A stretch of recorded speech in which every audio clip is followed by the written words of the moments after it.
¿Qué tal? Buen día. Vamos a iniciar con nuestra clase de desarrollo sustentable y medio ambiente. En esta sesión vamos a ver la naturaleza como tema de política de desarrollo y vamos a ver algunos movimientos que se hicieron sobre el desarrollo sustentable. Uno de los principales es la famosa Revolución Verde. Revolución Verde es la denominación usada internacionalmente para describir el importante incremento de la productividad agrícola y por tanto de alimentos entre 1960 y 1980 en Estados Unidos y extendida después por numerosos países. Consistió en la adopción de una serie de prácticas y tecnologías, entre las que incluyen la siembra de variedades de cereales, como por ejemplo trigo, maíz, arroz y a las principalmente más resistentes a los climas extremos y a las plagas, nuevos métodos de cultivo, incluyendo la mecanización, o sea, el uso de máquinas, así como el uso de fertilizantes, plaguicidas y riego por irrigación, que posibilitaron alcanzar altos rendimientos productivos. Fue iniciada por el ingeniero agrónomo estadounidense Norman Borlaug, con ayuda de organizaciones agrícolas internacionales, quien durante años se dedicó a realizar cruces selectivos de variedades de trigo, maíz y arroz en países en vías de desarrollo hasta obtener las más productivas. La motivación de Borlaug fue la baja producción agrícola con los métodos tradicionales, en contraste con las perspectivas optimistas de la Revolución Verde con respecto a la erradicación del hambre y la desnutrición en los países subdesarrollados. La revolución afectó en distintos momentos a todos los países y puede decirse que ha cambiado casi totalmente el proceso de producción y venta de los productos agrícolas. La Revolución Verde obtuvo un gran éxito en el aumento de la producción, pero no se dio suficiente relevancia a la calidad nutricional, resultando en la expansión de variedades de cereales con proteínas de baja calidad y alto contenido en hidratos de carbono. Estos cultivos de cereales de alto rendimiento, ampliamente extendidos y predominantes en la actualidad en todo el mundo, presentan deficiencias en aminoácidos esenciales y contenido desequilibrado de ácidos grasos esenciales, vitaminas, minerales y otros factores de calidad nutricional. Si bien la expansión de estos cereales altos en calorías consiguió evitar la inanición de gran parte del mundo durante varias décadas, el empobrecimiento nutricional que han sufrido como consecuencia las dietas basadas en ellos ha agravado el problema de la desnutrición y la creciente incidencia de ciertas enfermedades crónicas en personas aparentemente bien alimentadas, las denominadas enfermedades de la civilización.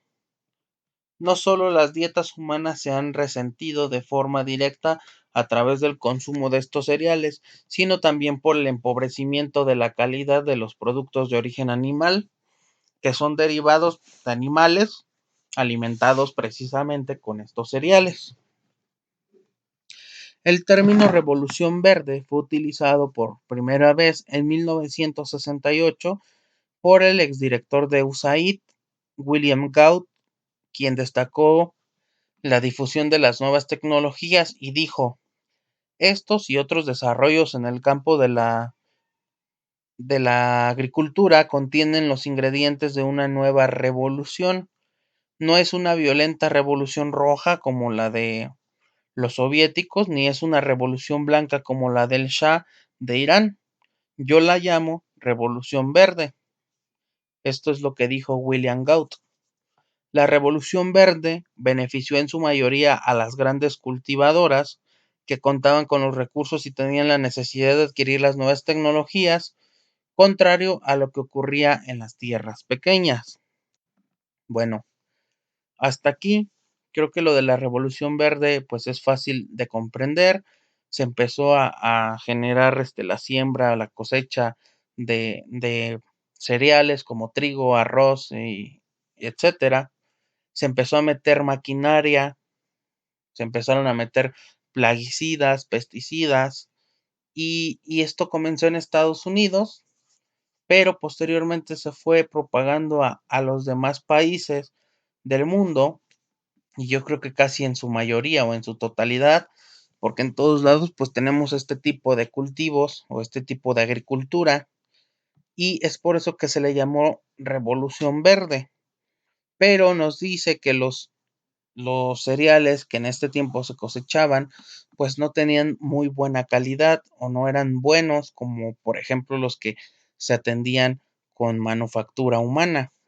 No es lo mismo, por ejemplo, darles una atención humana y darles una mayor calidad y pues abonos naturales que, por ejemplo, estarlos trabajando ya con maquinaria o con pesticidas.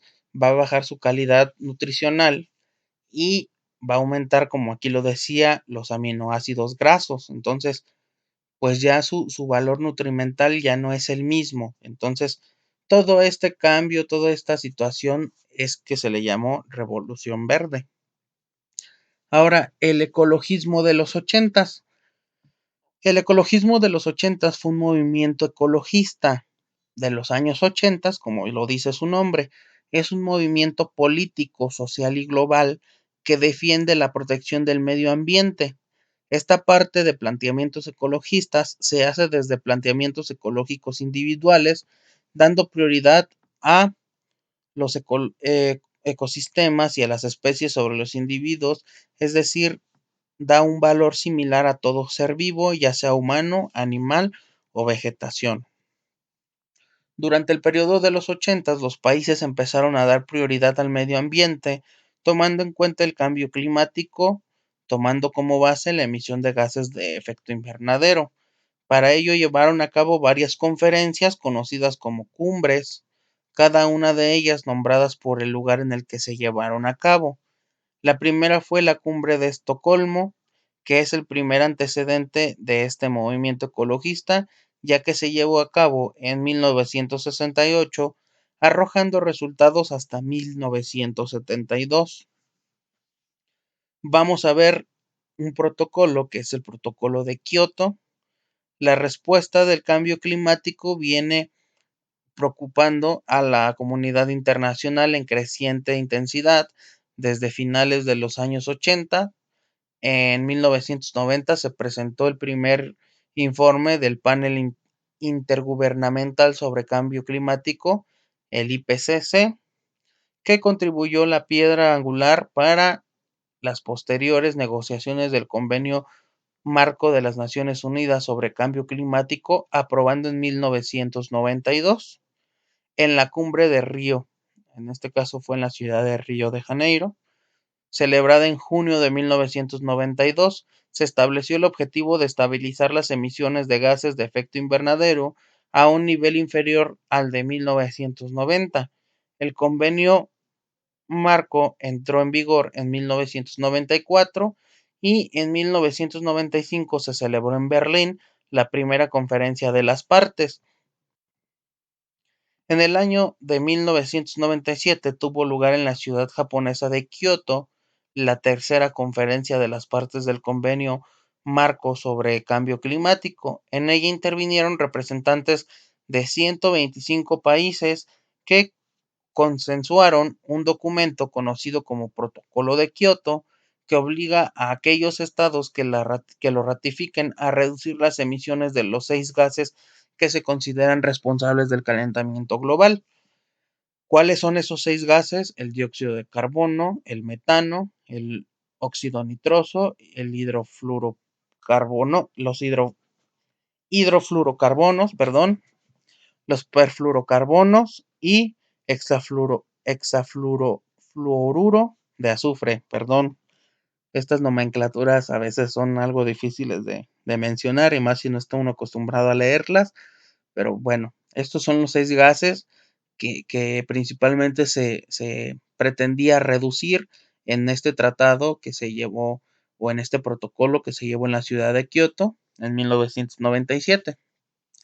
Y el acuerdo establecía una reducción de las emisiones del 8% para la Unión Europea, del 7% para Estados Unidos y del 6% para Japón.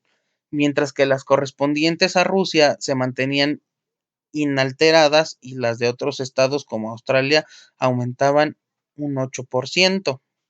Puede afirmarse que desde un principio el acuerdo ha contado con las reticencias que han terminado convirtiéndose en franca oposición de términos de, de los Estados Unidos, perdón, y de un grupo de países que han apoyado sus tesis en mayor o menor medida, aunque con importantes variaciones en el tiempo. Rusia, Australia, Canadá y Japón, el denominado Grupo Paraguas. Frente a ellos se ha situado la Unión Europea, que se ha mantenido unida en su apoyo al protocolo. La firma de este documento responde a una inquietud sugerida de la década de los 80, cuando los científicos dan a conocer estudios que prevenían un posible cambio climático permanentemente irreversible a escala mundial, producto del aumento de los llamados gases de efecto invernadero. En- entonces, si se fijan, este protocolo de Kioto pues proviene desde precisamente el ecologismo de los 80, como ya los mencioné en la última diapositiva. Todo esto proviene de la década, de las sugerencias que se hicieron en la década de los 80 por los gases de efecto invernadero, y de ahí empezaron a surgir varios protocolos o varias cumbres, como su nombre lo dice, de acuerdo a la ciudad de donde se realizaron. En la siguiente sesión vienen mencionadas algunas cumbres, como lo es la cumbre de Río de Janeiro, la de Kioto nuevamente y otras más, que más adelante veremos. Aquí está una imagen de algunos sucesos que tuvieron pues acontecimiento en algunos de los países. Ahí se las dejo para que la vean o para que la analicen. Y pues vamos con lo que es el informe Bronland. Es un informe que enfrenta y contrasta la postura de desarrollo económico actual junto con el de sustentabilidad o sostenibilidad ambiental, realizando por la ex primer ministra de Noruega, Harlem Brundtland, con el propósito de analizar, criticar y replantear las políticas del desarrollo económico globalizador, reconociendo que el actual avance social se está llevando a cabo a un costo medioambiental alto. Originalmente se llamó Nuestro Futuro Común, Our Common Future en inglés.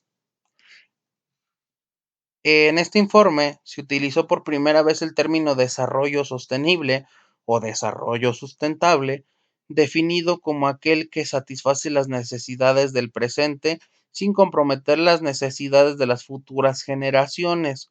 Implica un cambio muy importante en cuanto a la idea de sustentabilidad, principalmente ecológica, y a un marco que da también énfasis al contexto económico, social y del desarrollo. ¿Se acuerdan que esto que mencionamos del informe Brundtland, en este segundo párrafo que menciona sobre los contextos económicos, sociales y de desarrollo, lo vimos en la sesión pasada, que son las partes precisamente sociales, económicas y ambientales? Entonces, para que vean que todo esto de desarrollo sustentable tiene una cadenita, tiene una procedencia o tiene un porqué. Continuamos. A partir del informe Brundtland, el mundo es conocido como un sistema global cuyas partes están interrelacionadas, considerándose el concepto de desarrollo sostenible como un proceso multidimensional que afecta al sistema económico, ecológico y social, que son las tres partes del desarrollo sustentable que ya les dije, mencionamos en la clase pasada, pasando a ser una variable, a tener en cuenta las decisiones de política económica. Sin embargo, en los últimos años, una de las cuestiones más preocupantes ha sido el conocer si realmente se siguen pautas de sustentabilidad, es decir, si se tienen indicadores que nos alerten sobre la evolución positiva o negativa de este proceso. Aunque la ambigüedad del propio concepto dificulta esta tarea, se han ido elaborando algunos indicadores que muestran aspectos de las tres dimensiones que son la económica, la ecológica y la social, ya mencionadas. Todos estos aspectos son resultado de lo que los países industrializados dirigidos por la ONU, que es la Organización de las Naciones Unidas, han referido para lograr el desarrollo sostenible o sustentable, pero sin perder beneficios de ser un país capitalista. Hasta aquí nuestra clase, son temas muy interesantes, realmente se conoce parte de la historia de lo que es el desarrollo sustentable, así como las cumbres o los protocolos que se fueron dando a lo largo de las ciudades. En otra sesión, en la que sigue, vamos a ver más cumbres, más sesiones, como lo es la de Estocolmo, como lo es la de Río de Janeiro. Yo creo que nuevamente vamos a retocar la de Kioto, pero son cuestiones ambientales y son cuestiones de política y de económica que ocurren a lo largo del mundo. Y precisamente de ahí es de donde surgen las normas. Por ejemplo, estas normas que nos comentaba en clases pasadas la compañera María Guadalupe, como la ISO, son normas que están estipuladas a lo largo de todos los países para cumplir con ciertos rubros o con ciertas características empresariales para evitar o para poner un estándar o un límite en cuanto a las emisiones de gases, en cuanto al gasto de energía, en cuanto a todas estas situaciones que puedan perjudicar o beneficiar al medio ambiente, porque también, como ya lo mencionaba el compañero José, están implementando en algunas fábricas, mm, sin mencionar marcas o empresas, el uso de paneles solares, que esto apoya a la al medio ambiente, precisamente ya evitamos el uso de energía eléctrica y por medio de esos paneles solares o de la energía solar, que es renovable, un recurso renovable, pues, pues estamos ayudando al medio ambiente a no contaminar, a no generar pues explotación de recursos y de materia prima, y pues todo esto a fin de cuentas viene muy ligado y muy de la mano. Pues hasta aquí la clase, quedo a sus órdenes, que tengan un excelente día, saludos a todos.